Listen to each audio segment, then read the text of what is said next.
Mercedes planteó y que también se denunciaban en Aria Moreira, que es por ahí el que parte de más atrás y que tiene una postura un poco más sencilla, podríamos decir, una mirada un poco más descriptiva de la cuestión de la tecnología, son como el eje de los conceptos a trabajar epistemológicamente, históricamente, situar a la disciplina.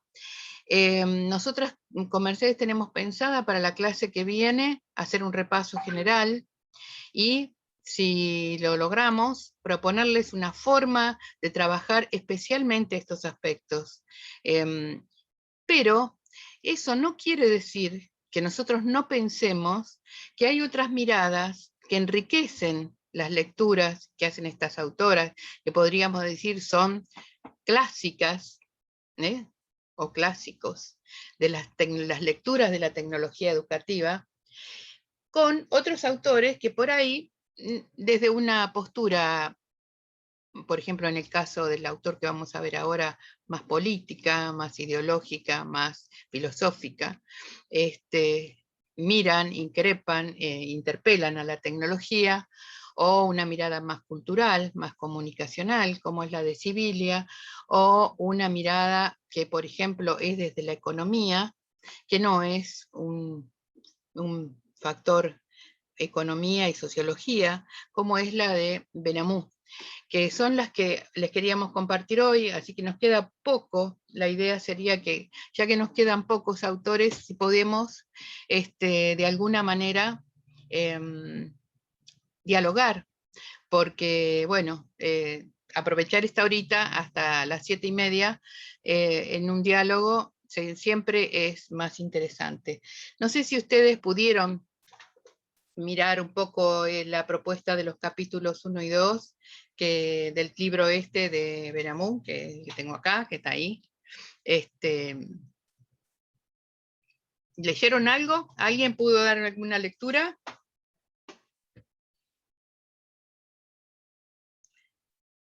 Bueno, no, yo no veo el chat, Mercedes, sí, no sé si están diciendo algo ahí. No, por ahora no. Bueno, sabíamos que era muy probable que no tuvieran tiempo de posibilidad de darle lectura a estos textos. Nosotros con Mercedes sabemos que estos textos, al ser teóricos, no están de alguna manera atados a los prácticos que generan cierta obligación de lectura, y generalmente son los que se dejan para luego, para el parcial. Pero bueno, justamente esta bibliografía que estamos acá compartiendo, excepto Osorio, que no está dentro de los textos obligatorios, son las lecturas que van a de alguna manera ser objeto de evaluación para el parcial, y nos interesa por eso dedicarnos hoy y dedicarnos el encuentro que viene, por lo menos a plantear una situación que les sirva como simulacro o como repaso para el parcial, que en definitiva es una situación de acreditación de mucha importancia. Como les decía, Benamou es una autora francesa, es bastante contemporánea, este libro es del 2015, ella es una economista una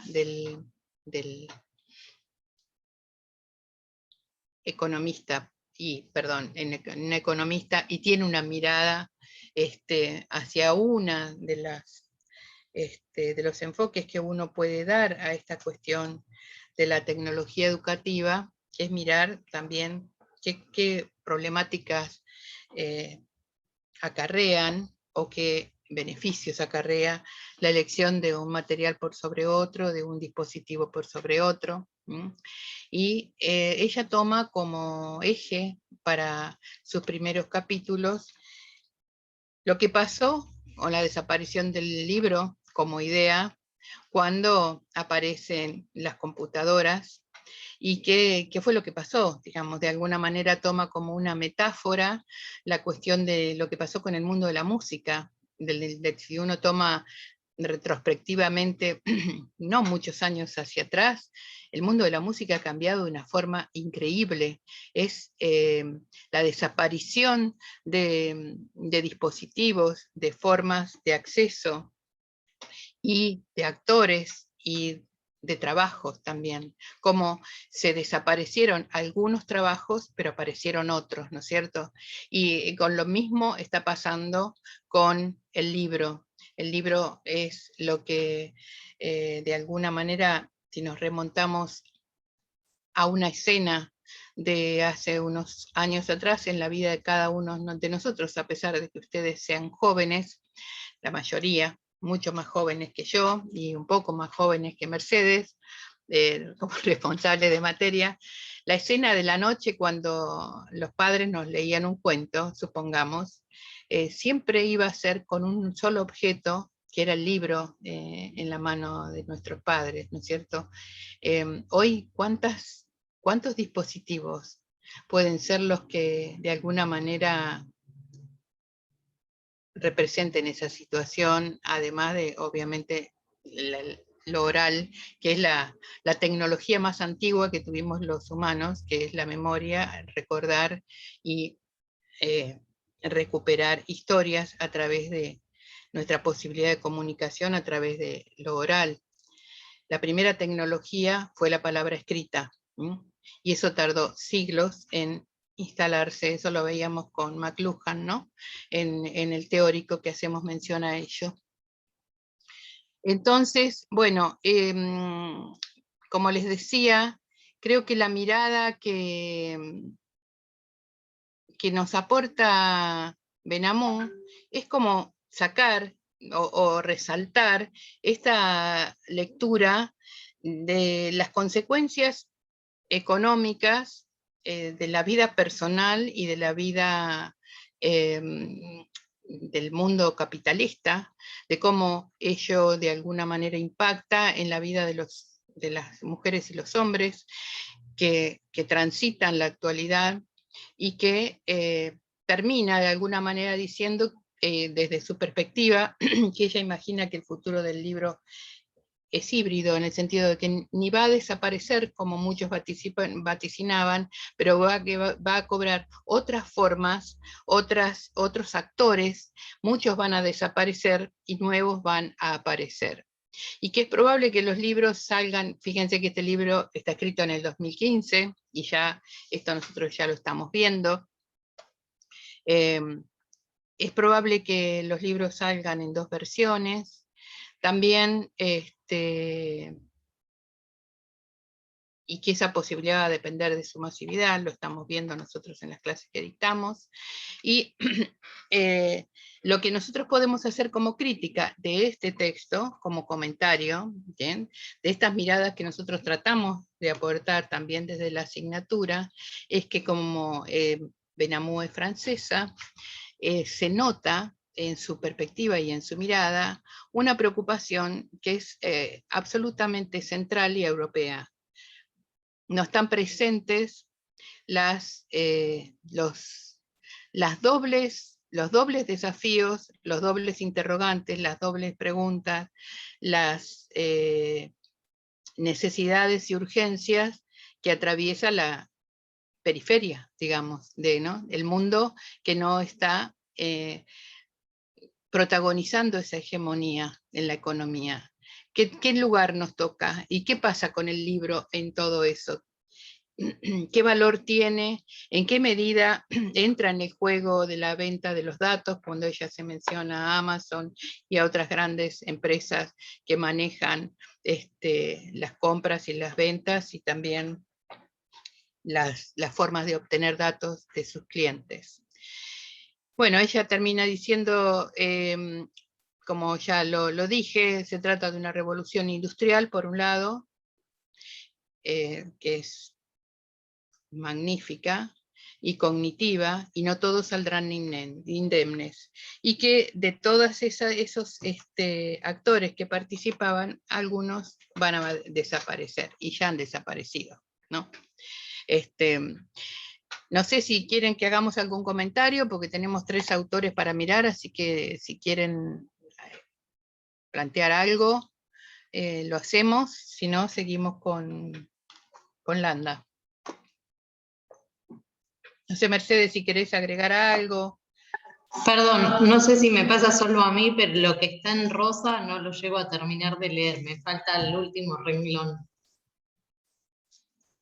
Se trata de una revolución industrial y cognitiva, no todos saldrán y a partir de ahí me queda tapado. A mí me pasaba al principio igual y ahora lo veo, pero no, yo no hice nada. No sé, Mercedes hizo algo para que eso mejore y por ahí... Paren, que estaba hablándose con el micrófono muteado. Corrí la barrita de manejo del Zoom, pero no sé si eso ahora modificó algo o no. De todas maneras lo leo y veo ahí si lo volvió. puedo... Ah, Ahí ¿sí? volvió a taparse, ahí se desapareció. Ah, no, entonces no. Bueno, pero paren, vamos a hacer una cosa. Vamos a hacer así y lo comparto desde acá. Acá. Ahí lo tienen que ver, ¿no? Ah, no, claro que no lo van a ver. No, ahora no No, está. ahí veo las caras. La vemos a Emilia. Ahí, perdón, ahí está. No, porque tiene que ver con la forma de cómo estoy compartiendo, maximizando. Bueno, ahí sí lo tienen que ver. Sí, ahí se ve bien. Bueno, sí, de todas maneras es la repetición de lo que ya habíamos dicho, ¿no? El vaticinio de la desaparición. Desde Europa, desde el centro, sin considerar todos los que desaparecerán en los países emergentes, ¿no? Sí, no, a mí nada, creo que lleva la reflexión, dispara para muchas cosas, ¿no? Del tema del libro, que quizás lo podemos charlar al final de toda la presentación de todo esto, pero esto del valor del libro en sí mismo y el valor monetario, ¿no? En tanto que si siempre fue difícil publicar, después parecía que era mucho más fácil, digo, imprimir, y ahora, ¿a dónde va a quedar esa posibilidad? Siendo que si no son obras masivas y demás, el costo es altísimo, entonces nuevamente llegar a ciertas zonas termina siendo otra vez una cosa muy difícil, ¿no? Y recibir un libro, acceder a un libro, vuelve a ser para unos pocos.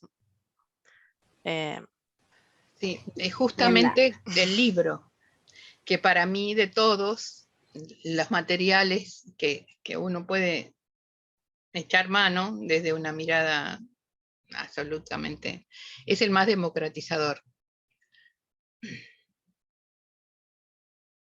Se puede cortar la luz durante un año y a las horas de la tarde puedo llegar a leer el libro. Claro, pero mañana. ¿qué pasa con eso, no? Es como, bueno, lo que hablamos siempre, lo que plantea. En las escuelas, les hago un comentario de esto, y lo que decía por ahí en Mercedes en cuanto al acceso y el precio, sobre todo en las escuelas, en las editoriales, todos los libros escolares tienen ambas versiones, ¿no? Y entonces la versión digital del mismo libro por ahí sale un 40-45% menos en precio que el libro en papel. Entonces, a veces, bueno, esa también es una de las limitantes y el mismo libro lo tienen digitalmente. Eso ya las editoriales, digamos, como que dan esa doble posibilidad a las escuelas. Sí, obviamente que es muchísimo más económico para producirlo desde lo industrial. Sí, yo igual en mi escuela noto que todavía es una escuela donde se usa bastante la biblioteca, formato papel. Tiene una biblioteca bastante importante y se usan, tanto los profesores como los chicos, lo usan un montón la biblioteca. ¿Cuál de las dos? ¿La municipal o la provincial? No, en provincia. Ya en municipalidad desistí, no estoy más. Ah. En provincia. Ahí la biblioteca es importante y bueno, pues tiene 100 años como tiene la escuela, incluso han ido de la universidad y eso porque tiene libros históricos. Pero en lo que es actual, todos los años se compran libros desde biblioteca porque se usa un montón. Que por ahí no lo veo tanto en otras escuelas. Yo soy de la del libro de papel. es que como objeto la materialidad del libro es irreemplazable. Y su valor democratizador es irreemplazable. Nada puede volar como vuela un libro. Digamos, desde ese lugar, ¿no? Solo, sin necesidad de ningún intermediario, ningún recurso, ningún dispositivo. Pero bueno, es más que nada, este texto está puesto para eso, para reflexionar, para pensar, para también desde el rol profesional en la toma de decisiones que generalmente hacemos casi todos los días y a cada momento, pensar en el otro, cada decisión lo que implica en sus posibilidades de acceso y en sus posibilidades de uso, ¿no?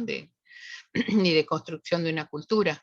Así que, bueno, no sé si alguien más quiere hacer un comentario, si no vamos a Landa, creo que tenemos Mercedes a continuación, no me Sí, acuerdo. yo una sola cosita más que me viene a la mente, que también, bueno, lo charlaremos, creo que durante todo el cuatrimestre, cuando lleguemos a educación a distancia, ¿no? Pero en educación a distancia tradicionalmente lo que se hacía, se enviaban los módulos o los libros o los materiales impresos por correo postal, bueno, a los destinatarios, ¿no?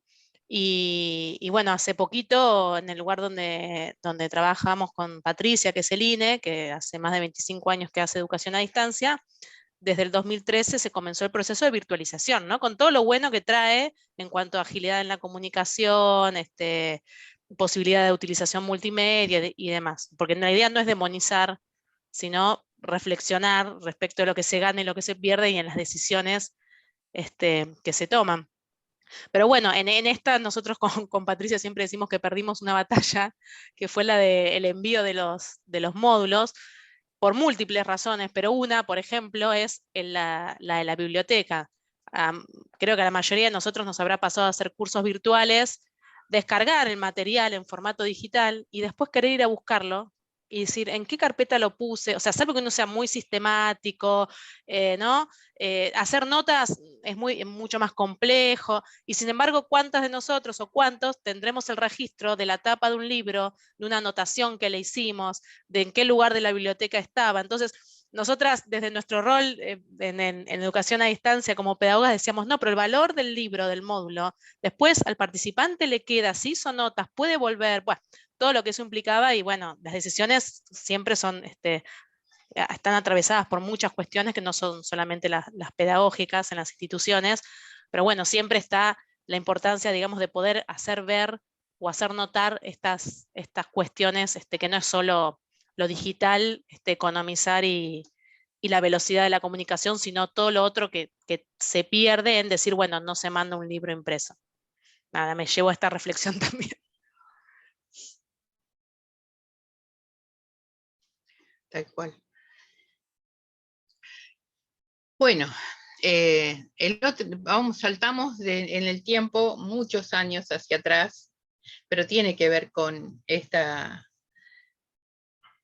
cuestión de la mirada histórica y de la aparición y de alguna manera el florecimiento de una postura respecto de cómo enseñar y cómo aprender.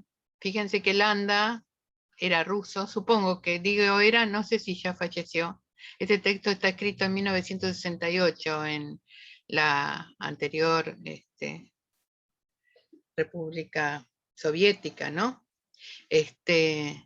Y como ustedes ya sabrán, el conductismo como forma de concebir la forma de aprender y también la cibernética tuvieron desarrollos casi paralelos y muy competitivos en ambos mundos, en Estados Unidos y la Unión Soviética. Landa es un exponente maduro de ese posicionamiento, realmente fue seguido también en el mundo occidental, y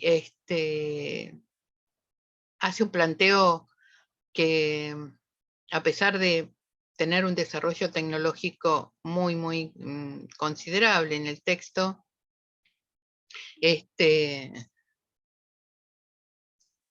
no omite una mirada pedagógica. Por eso el libro ese se llama, es de la época, con este libro yo estudié en la universidad, o sea que digamos, como no sé si lo alcanzan a ver ahí, estoy media, no sé por qué no le invoco la Sí, cámara ahí. se ve, Ahí. se ve. Bueno, eran los primeros tiempos del pensamiento que después fructificó en los libros, en la instrucción programada, en el libro revuelto. No sé si alguno de ustedes tuvo en la infancia la posibilidad de los libros, leer aquellos libros revueltos con historias que volvían a distintas opciones según uno construía la historia. Ese fue el principio también del pensamiento de la programación, ¿no? Digamos, sigo un algoritmo, que es uno de los conceptos claves que trabaja el texto de Landa, sigo un algoritmo y si ese algoritmo llega a un destino, vuelvo para atrás y vuelvo a empezar. ¿Alguien tuvo uno de esos libros revueltos? Mercedes. Claro, porque para mí ya eran novedad, porque en mi Elige tu época propia aventura, si los habré Elige tu leído. propia aventura. Esos leía yo, sí. Sí, es más de la generación de ustedes. Para nosotros ya era objeto de estudio y era una recontra novedad que se proponía, pero bueno, esas concepciones tienen que ver con esta idea de que está en la base de lo que planteaba Landa. Quería leerles nada más un pedacito que dice en la página 25, dice, de cómo él llegó a pensar esto y cómo lo plantea, dice, así pues, como primera causa de la insuficiente eficacia de la enseñanza, hallamos que el objetivo de tal enseñanza se formula con frecuencia, de manera incorrecta, inexacta, sin que se indiquen los parámetros cuyo conocimiento resulta indispensable para un buen control de los procesos psíquicos de cada alumno. Y dice, la segunda causa de que no se ejercite un control eficaz sobre la actividad psíquica de los alumnos durante la enseñanza puede consistir a menudo que el programa de control es enunciado de forma poco concreta. O sea, para construir el algoritmo y para poder lograr el control del proceso de aprendizaje, ¿qué había que hacer? Fraccionarlo en cuantas partes fuera posible, de ahí vinieron los famosos objetivos específicos y las metas que se redactaban en las planificaciones de los 80, los 90, y que algunas tradiciones pedagógicas todavía conservan en algunas escuelas, automatizar y generar los niveles más específicos de detalle y de relación entre un contenido y una actitud, una capacidad, una habilidad respecto de ese contenido para obtener mayores posibilidades de control mediante las máquinas de aprender, la instrucción programada, todo lo que se desarrolló en aquel tiempo, que obviamente muchas de las cosas que todavía hoy nosotros usamos tienen como base ese pensamiento. Las pruebas objetivas, las de selección múltiple. No quiere decir que, como dijo Mercedes, estemos instaurando desde la cátedra un púlpito de demonización del conductismo y demás, sino pensarlo, de alguna manera interpelarlo, ver cómo hoy todavía estamos utilizando esos saberes que en muchos casos fueron necesarios, oportunos, pero en muchos casos también generaron bueno, procedimientos de dudosa hasta podría decir ética en la relación entre el estudiante y el alumno. El alumno para esta concepción es entendida como una caja negra donde, digamos, hay una entrada y todas las salidas, si las entradas van a ser de determinada manera, automatizadas, fraccionadas y dispuestas de determinada manera, las salidas de ese proceso serían los mismos. La teoría sistémica, de alguna manera, luego engloba a esto y también lo pone en juego. No sé si quieren que conversemos un poquito sobre esto. ¿Cómo están? Buenas tardes. Buenas tardes. Tengo la cámara apagada porque justo estaba en el texto, estaba recordando que ayer en teoría y metodología de la investigación, también se hablaba de esto, ¿no? De la importancia por ahí de contextualizar, porque hay resabios que seguimos manteniendo con esto del conductismo, tal vez en algunas cuestiones dejaron sedimentos en la educación. Veía en el texto esto, ¿no? De que hablaba de poder maximizar, elevar la productividad, ¿no? El segundo consiste en racionalizar los métodos de enseñanza, en elevar la productividad de la labor didáctica. Y por ahí es esta concepción también liviana que tenemos de la tecnología como medio que va a facilitar sin tener en cuenta el contexto ni lo que queremos hacer con ellas, los aprendizajes que implican, los conocimientos previos que tienen que tener, ¿no? Como si fuese un facilitador de la enseñanza y por ende del aprendizaje. Así que, no, cuando yo leí el texto, me costó entenderlo, pero hasta que después dije, bueno, hay que ubicarlo en el contexto, ¿no? Como decías, Emilia, hay que ubicarlo en el año y ver que todo esto se fue avanzando, a ver la tecnología y su introducción en el campo de la enseñanza, parte desde las bases, ¿no? Como fue las cuestiones militares y poder agilizar ciertas cosas. Entonces, bueno, ¿cuántos de esos resabios fueron introducidos y continúan tal vez algunos sesgos en educación? Pero bueno, contextualizar es lo que nos va a permitir problematizar y pararnos desde otro punto. Sí, además una de las miradas de ese paradigma y que hoy todavía tiene mucha vigencia es el enfoque desde la mirada de la eficacia, o sea, el logro del objetivo y la eficiencia, el mayor, digamos, la mayor capacidad para con el menor costo y en el menor tiempo lograr el objetivo a la mayor cantidad digamos, con el mayor rendimiento. O sea, esa perspectiva tampoco debería perder una mirada, porque también, independientemente de los tiempos que estén transcurriendo, la mirada de la eficiencia se ha demonizado, pero la eficiencia tiene también que ver con la responsabilidad y el compromiso de garantizar para determinados sectores destinatarios de la propuesta su logro. Uno puede elegir recursos o formas o dispositivos que son de una alta calidad.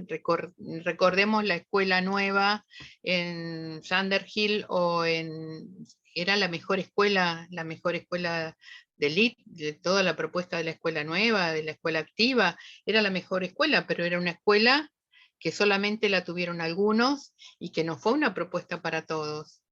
Entonces, toda esa cuestión también está siempre protagonizando como una tensión desde nuestro rol profesional, en donde yo tengo que estar pensando cómo logro de alguna manera una propuesta eficiente, pertinente, con calidad, pero que alcance a todos esos que yo quiero alcanzar y no me pierdo en una propuesta de mucha calidad, pero que deja fuera a muchísima gente, ¿no? Es ese diálogo permanente en el cual nos desenvolvemos siempre. Y también, Emilia, sabes que me despierta a pensar, ¿no? Esta cuestión de también en la situación, el contexto, los objetivos. Pensaba inevitablemente en algunas capacitaciones, en algunas pueden ser empresas, industrias, digamos, a nivel operario. Bueno, hay miradas que no hay que desdeñar, en el sentido que pueden llegar a digamos, por supuesto recontextualizando y situando, ¿no? Pero digamos, hay formas de aprendizaje que quizás, bueno, han servido y hoy por hoy podrían recuperarse algunas cuestiones para poder enseñar a hacer determinadas cuestiones que son muy, muy operativas, muy prácticas, y que pueden llegar a ser útil una mirada más de un seguimiento, digamos, de un paso a paso,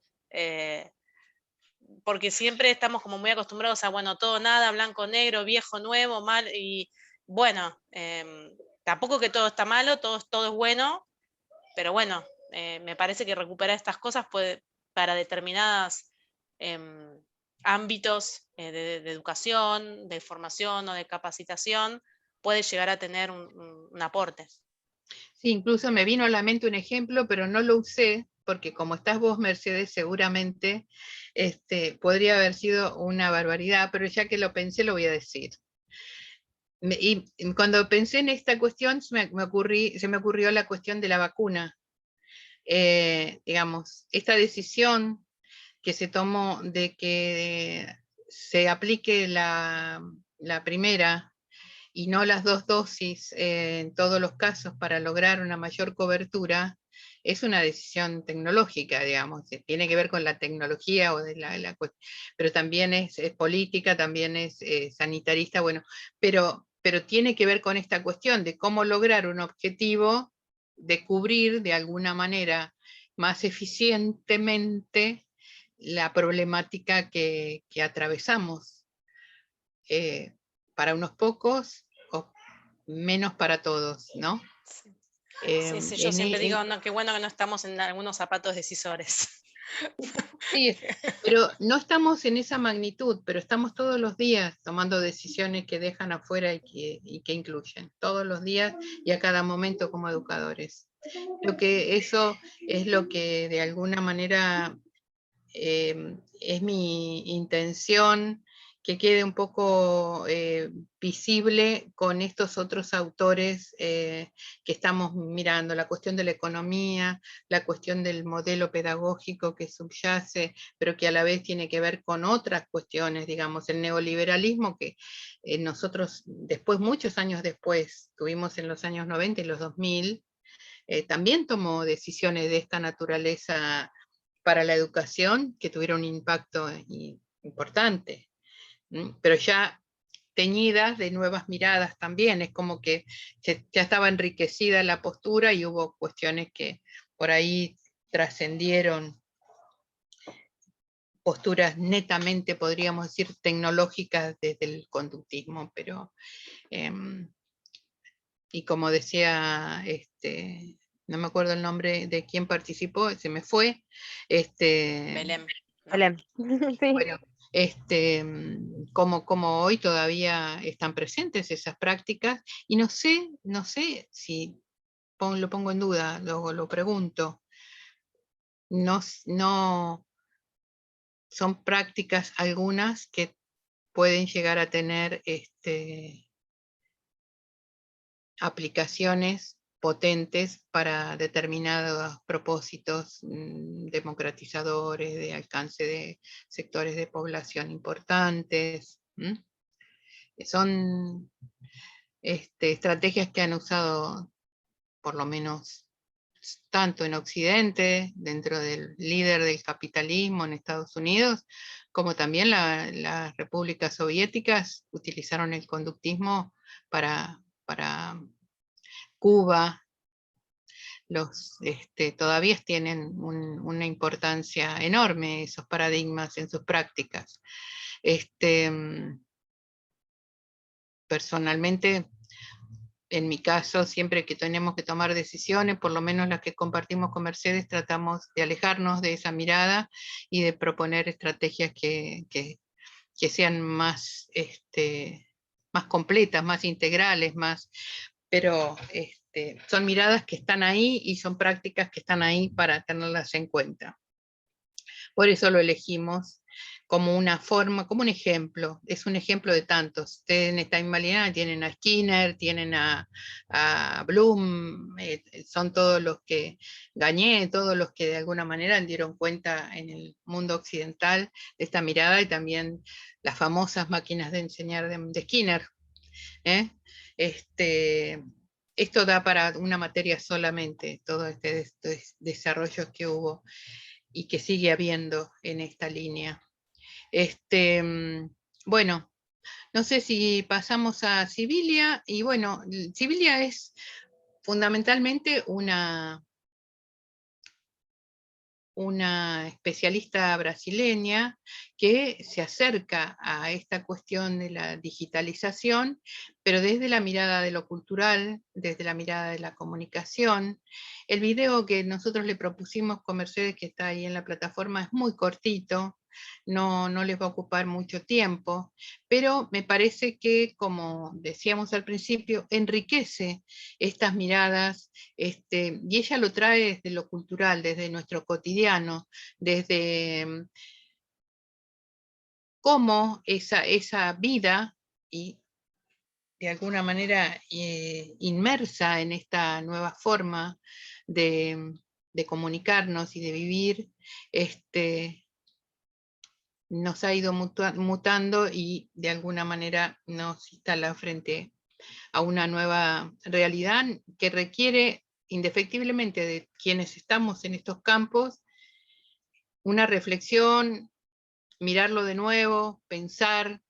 Y nos gustó esta frase con la que terminamos, que no puedo leer porque, a ver si puedo sacar. ¿Querés que la lea, Emilia? Sí, ya lo puedo leer. Dice: junto con todo lo que este nuevo universo tiene de fascinante y promisorio, también encarnamos nuevas vulnerabilidades y fragilidades, nuevos riesgos y peligros que se derivan de esas novedades, que son consecuencia de esta mutación, tanto en nuestro mundo como en nuestros modos de ser y de vivir. Ayer escuchaba a una psicóloga que no sé por qué estaba en la televisión, no sé ni en qué programa era ni cómo, pero bueno, lo que decía respecto de esto que nos está ocasionando esta cuestión de los Zoom y de cómo nos afecta la cuestión de que nosotros ahora cambiamos la forma de dialogar, porque cuando yo estoy hablando con ustedes, yo me veo en la pantalla. Y cuando yo hablaba dando clase presencial, yo no me veía, o sea, a mí no me importaba cómo yo me veía, pero ahora me importa, porque me veo y de alguna manera me gusto, no me gusto, me disgusto. Hablaba de todas las consecuencias que ha ido teniendo esto en la construcción de la identidad, en los chicos, en el estrés que eso produce. Es un campo de estudio por demás interesante, esta cuestión de cómo en lo cotidiano se metió nuestra propia cara, que antes nosotros nunca nos mirábamos, salvo en el espejo. Pero yo no lo había pensado hasta que la escuché. Realmente me pareció una perspectiva interesante, y siguió agregando más cuestiones, siempre desde una perspectiva psicológica. Y así como esto que traigo tiene que ver con lo psicológico, la mirada que tiene Sibilia desde lo cultural, desde lo comunicacional, es también muy interesante, de cómo esto cotidiano nos altera, nos modifica y merece nuestro estudio y nuestra lectura, ¿no es cierto? Francisco lo dice, hay una mayor exposición, sí, estamos mucho más expuestos, estamos como obligados de alguna manera a poner la cara, porque si no la ponemos también hay un mensaje. Son cuestiones que generan unos nuevas fuentes de estrés, de otros estrés, distintos de los que vivíamos en en el mundo de la presencialidad, y que no solamente afectan a la educación, sino a lo cotidiano. O sea, la persona está inmersa en un mundo que también exige permanentemente esto mismo que estamos haciendo nosotros ahora, para ser y para estar, por lo general. No sé, abrimos comentarios. Hola, ¿cómo andan? Yo me quedé pensando cuando vos pusiste, Emilia, el ejemplo de la escuela nueva, que fue una práctica para pocos, no para todos, y muy buena, y lo llevé enseguida al libro en formato papel, porque hoy por hoy también se transformó, pienso como consumidora, ¿no? No como quien escribe el libro. Digo, también se transformó en muchos aspectos, algo que no es para todos, que es difícil de acceder. Y ahí recobra un montón de importancia el lugar de la biblioteca barrial, de la biblioteca escolar, esto que decía Marianela, ¿no? Reivindicar el uso de las bibliotecas en la escuela para poder acceder a ese libro en formato papel. Pero a su vez, pienso, está bueno llegar a encontrar en formato digital otra opción, que implica otro acceso también, porque necesitas el acceso a una tecnología, a un dispositivo, pero digo, ya no nos quedamos solo si hay un libro que quiero y que es costoso, o lo puedo o no lo puedo comprar, o puedo acceder a un libro, pero no a esa colección, y entonces accedo a otros libros de la colección desde lo digital. Me parece que también es una cuestión para tener en cuenta con respecto a los libros y al formato papel. No olvidarnos que implica el acceso, el costo, implica también una dificultad en muchas familias, hogares. ¿Sí? Sí, bueno, justamente ahí está entrando la mirada, ¿no? Acerca de la eficiencia del dispositivo en lograr la mayor cantidad de personas en el alcance. Es todo un tema, la decisión, ¿no? No sé si ya están ustedes en roles en los cuales como futuros licenciados perciben este tipo de tensiones, pero a medida que el ejercicio profesional se va haciendo más diverso, es como que cada vez uno se siente más involucrado en procesos que hay que poner estas cuestiones que decía Yamila en la balanza, ¿no es cierto? Sí, es así. Yo me acuerdo cuando era chica que usábamos con mi amiga la biblioteca del barrio, que en la plaza había una biblioteca que por suerte tenía bastante, y me acuerdo que se usaba un montón, más que la del colegio. Por ejemplo, en el colegio no o sea, siempre fue escuela pública, no tengo recuerdo de la biblioteca, pero en la plaza que está acá en Colón y Uruguay, había una biblioteca que me acuerdo que nosotras íbamos un montón, porque tenía un montón de libros, aparte el bibliotecario era re macanudo y nos ayudaba a buscar la información que necesitábamos, trabajábamos un montón en la biblioteca, que es obvio que ya se perdió. Es más, yo creo que esa biblioteca debe estar cerrada, pero también hay varias cosas. Juan decía, todo tiene sus pros y sus contras. También hoy por hoy en el secundario te das cuenta que los pibes copian cosas de páginas que ponen cualquier cosa. Entonces, como que, no sé, como que confío más en el formato papel todavía.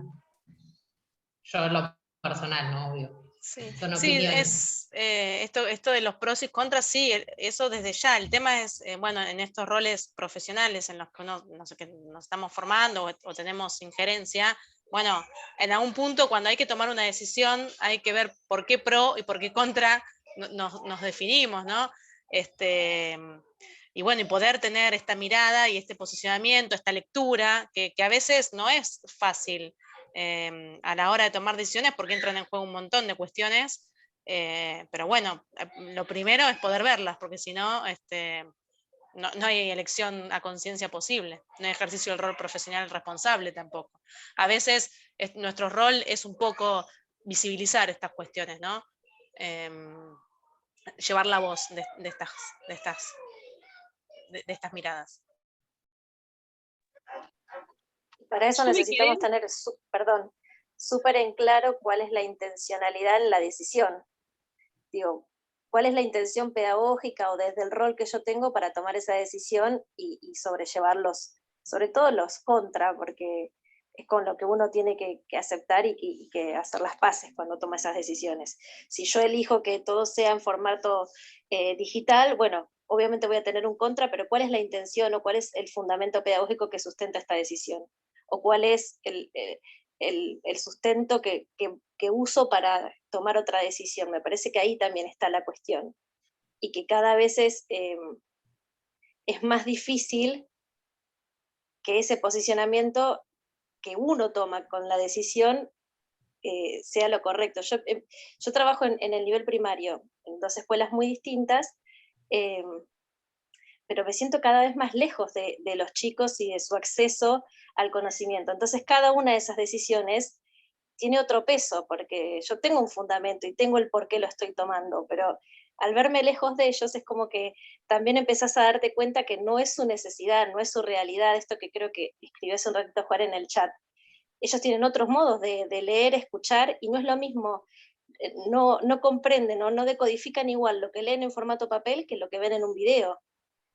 Entonces también tengo que, a la hora de tomar una decisión, tengo que pensar en, bueno, hacia dónde voy para tener el resultado que quiero con ellos.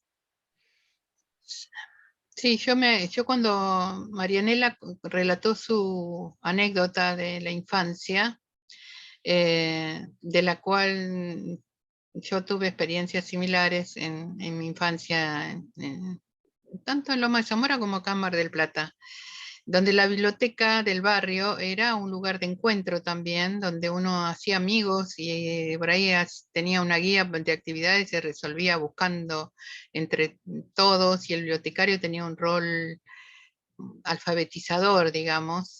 Nosotros ahí utilizamos en otra materia un texto que la autora es Karina Presta, que de alguna manera compara este concepto de alfabetización académica que porta Paula Carlino, tan conocida, que utiliza la figura o la metáfora del inmigrante, del acompañamiento del docente, del inmigrante, una nueva cultura que es el estudiante, y cómo el rol docente tiene en este sentido un acompañamiento con el bibliotecario, que es el que acompaña en un proceso de alfabetización informacional, ¿no?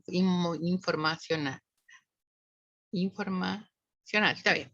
Bueno, entonces, digamos que donde uno tiene que, de alguna manera, aproximarse a la información y aprender a aprender. Y el rol que tiene este bibliotecario, que era macanudo, como habilitó un espacio de comprensión, de reflexión, en el cual no era posible copiar y pegar, ¿no? Pues había una construcción colectiva, un diálogo, una búsqueda de distintas fuentes, que un poco parece similar a quien surfea, como dice acá Francisco, que hoy aparece la lectura circular, que ves videos, que esto, digamos, se recrean ambas situaciones.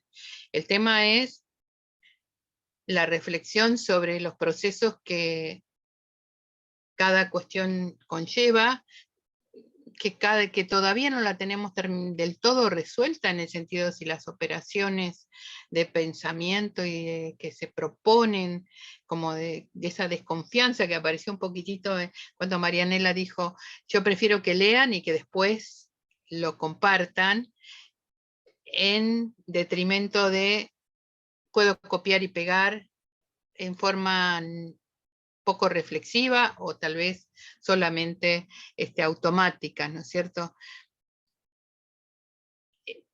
Cómo las propuestas tienen que de alguna manera generar como mojones donde exista la posibilidad de saltar esta cuestión de copiar y pegar, porque en definitiva, bueno, no estaríamos trabajando en el sentido, como decía Yamila, que nos proponemos o que aspiramos, ¿no? Que otra vez aparece la decisión, otra vez aparece la elección. Bueno, no sé si quieren hacer algún comentario más sobre todo esto. Sí, a mí me gustaría traer, no sé, por ejemplo, lo que hablabas al principio de cuando nosotros como padres y madres les leemos a nuestros hijos.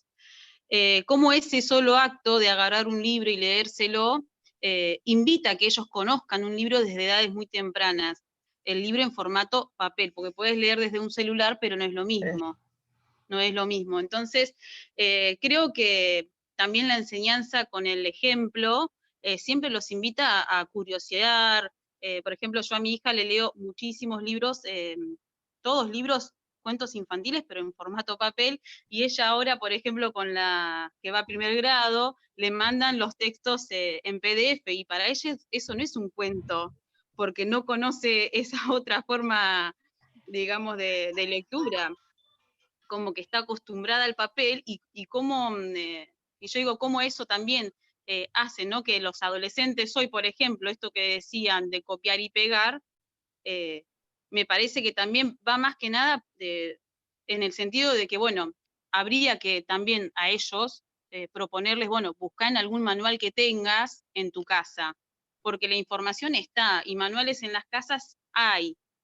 Si no hay, bueno, están algunas bibliotecas, pero bueno, ahora con la pandemia por ahí no comparten mucho el formato papel, pero bueno, es como proponerles también, ¿no? Que hay otras formas y siempre la web no es la mejor opción, porque está bien, podés leer, pero bueno, habría que ver esa fuente si es verdadera o no.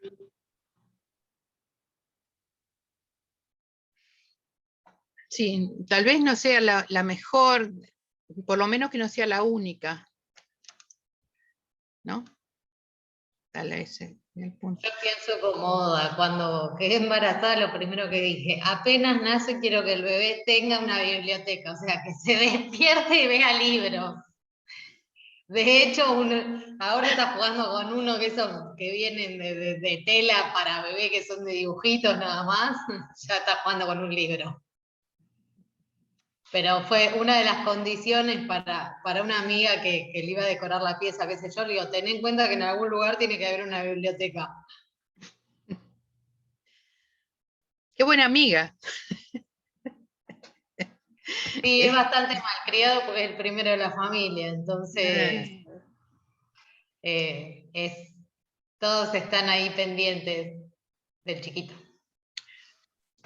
Bueno, y un poco para irle respondiendo a Francisco, que dice la verdad que la escriben los que ganan, en este sentido que es verdadero o no, el debate es súper interesante. Bueno, también, ahí por ejemplo nosotros les proponemos un texto que es el de Osorio, que no es un texto obligatorio, simplemente lo incorporamos porque nos pareció una forma distinta de mirar lo que hacemos en tecnología educativa. Él no se refiere a tecnología educativa, se refiere a la tecnología en general, y hace lecturas políticas, ideológicas y filosóficas, pragmáticas también de lo que implica la tecnología. Por eso los invitamos a una lectura.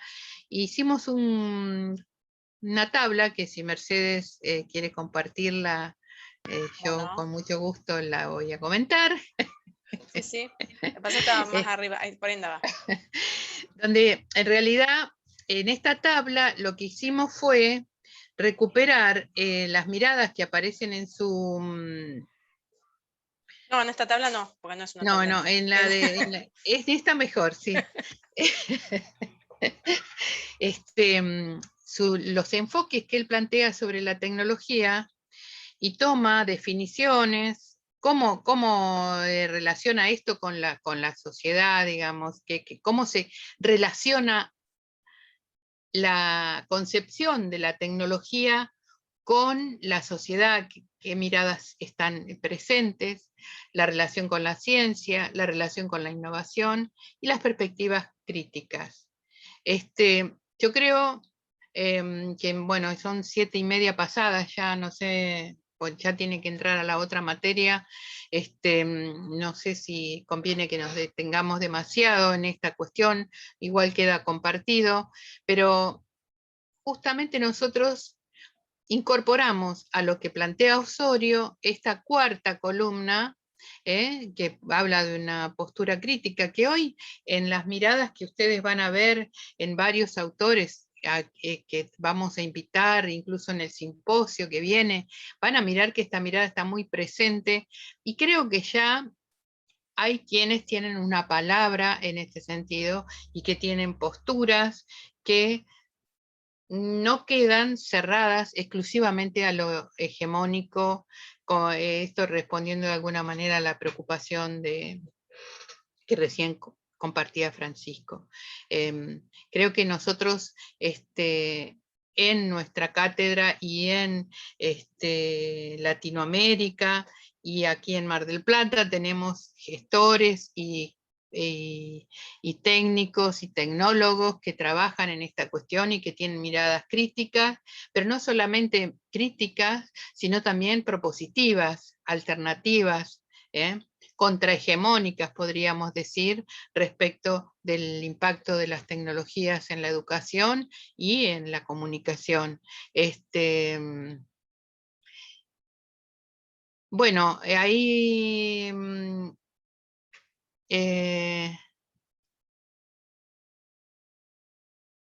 ahí está. Sí, Respondió, perdón.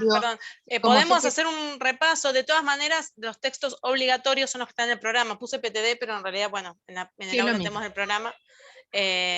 Son los que se vienen trabajando tanto en los teóricos como en los prácticos, porque no hicimos distinción de bibliografía obligatoria para uno y para otro. ¿Sí? Es la bibliografía obligatoria para el eje. Y bueno, perdón que tengo un background de fondo. Sí, pero de todas maneras, Belén, si te preocupa ir empezando a leer, digamos, estos textos, excepto el de Osorio, son todos obligatorios. Sí, como no, los tengo leídos y, bueno. También la mirada es abarcativa, no es que son estos del teórico y estos del práctico, eso también lo había explicado Patricia, pero era como, no se me había pasado el video que habían dicho de Sibila, entonces por ahí me mareé un poco y quería ver cuáles eran. Pero revisa el PTD, está bien. De todas maneras, ya te digo, fíjate en el programa, cualquier duda nos decís, y... Sí, por ejemplo, uno que no abordamos acá, pero porque es un videito muy cortito, es uno de Magio, pero que lo van a mirar y creo que son, no sé si 2 minutos o 5.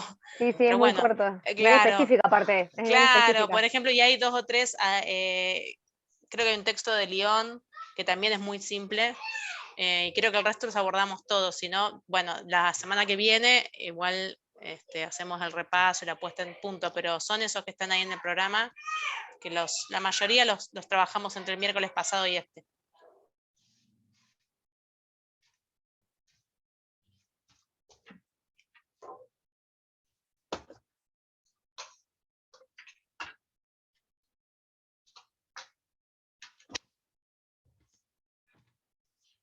Perdón, porque me estaba acabando la batería. Bueno, son y 37, no sé, Mercedes, ¿qué te parece? Por ahí lo de Osorio le falta un poquito, pero lo podemos recuperar la semana que viene. ¿Lo podemos recuperar o como quieras? Mira, yo dejé de compartir porque quise grabar, van a hacer algo y se me salió compartir pantalla. Quería descargarlo.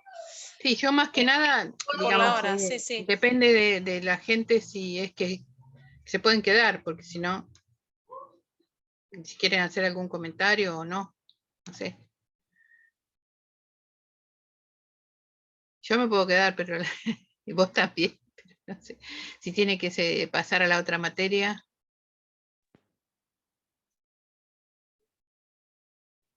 Está bien, sí, está en la clase 2 en el Word.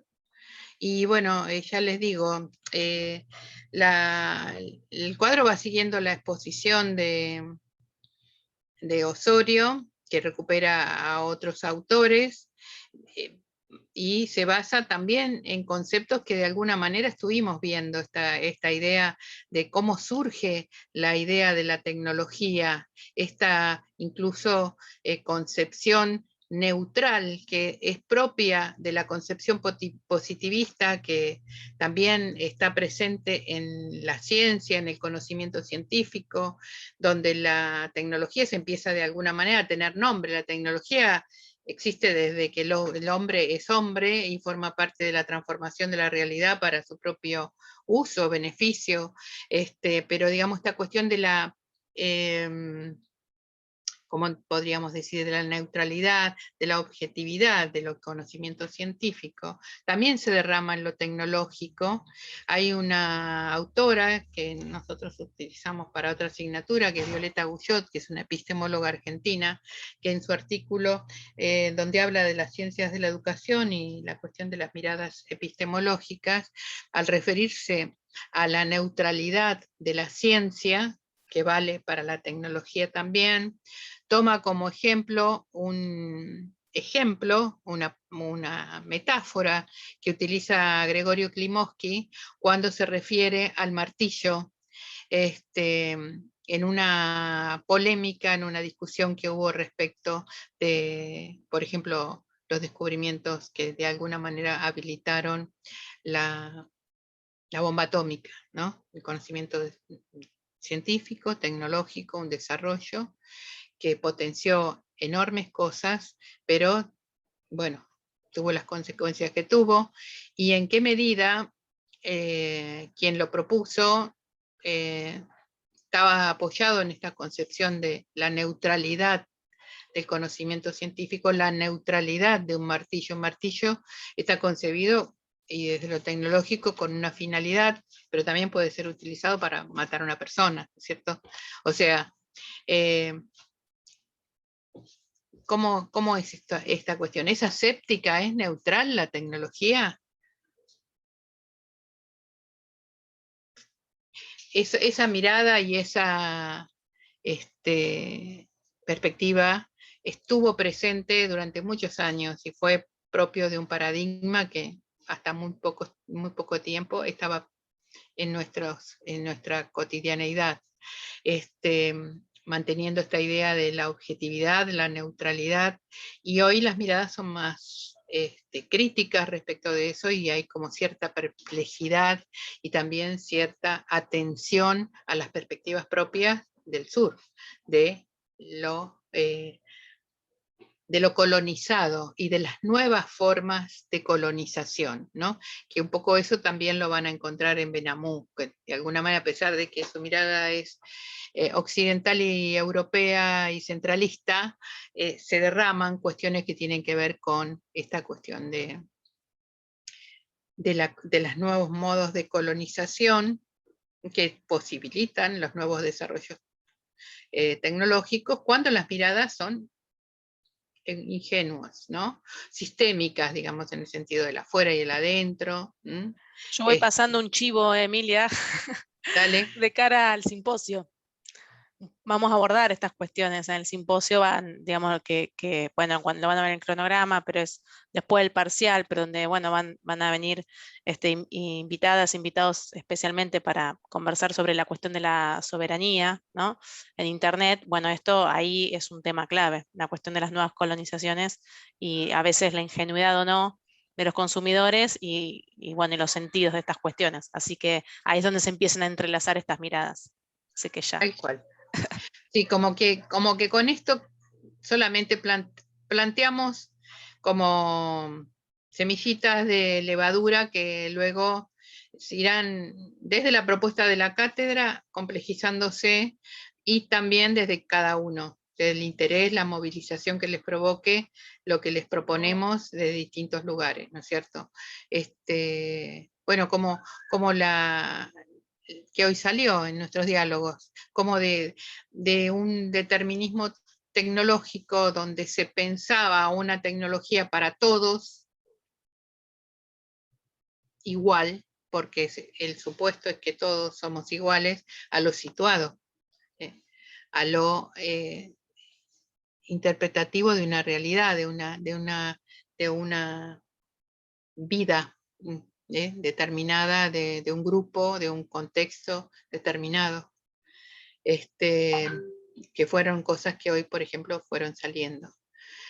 Este cuadro da para mucho, es más que nada para reflexionar, incluso criticarlo, ampliarlo, deformarlo, darle nuevas formas, porque, bueno, recupera lo que plantea Osorio y tiene algunas miradas nuestras. Así que, no sé, Mercedes, si te parece, yo diría ya de Sí, vamos cerrando y cerrando abriendo nomás. para... No sé por qué tengo... Si quieren, no sé si quieren hacer algún comentario de esto, ¿no? Por supuesto, disculpen, omití esa parte.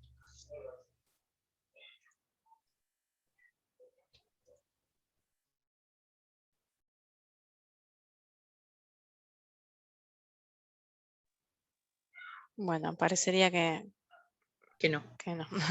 Bueno, entonces, en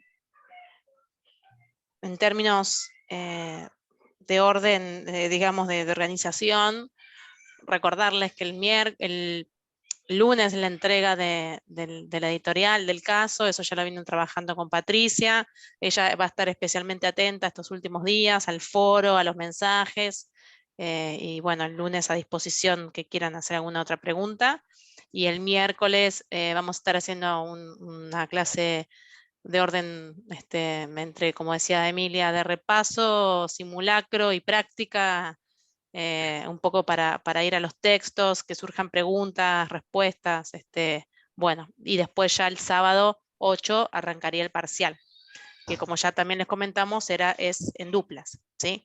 Así que bueno, tenemos, perdón el telón de fondo, tenemos unos cuantos días para terminar de revisar la literatura y bueno, y seguir dialogando. Bueno, gracias por haber estado, por haber participado y nos vemos el miércoles que viene entonces. Suerte con el práctico. Marianela, el TP2 si es de A2 también, no, el TP es de A2, no, el TP es grupal. El TP, o sea, el caso que están resolviendo es grupal, ¿te acordás que se armaron los grupos? ¿Vos estás anotada eso? Y bueno, lo que pasa es que mi grupo es de A2. Ah, bueno, sí, está bien. No, pero esas particularidades está bien, pero es grupal, no es que en duplas es el parcial. El TP es grupal. Bueno, un grupo de A2 es una coincidencia, pero... El mismo es complicado, porque dice que yo vengo atrasada porque estaba con COVID y ahora Sí. Carolina está con COVID. Oh, pobre. Bueno, hablen de esas particularidades, consúltenlas con Patricia por cualquier necesidad, porque bueno, cualquier cuestión que tengan que evaluar, que tener en cuenta, tiempos, plazos y demás. El tema es que se viene, sí, lo vienen trabajando bastante. Las dos tratamos de cumplir con los plazos. Trabajamos juntas porque tenemos más o menos situaciones. Ella también tiene un bebé y encima está en propósito. Yo tuve COVID, yo tuve el alta y cayó ella. Están ahí. Sí, Bueno. estamos ahí.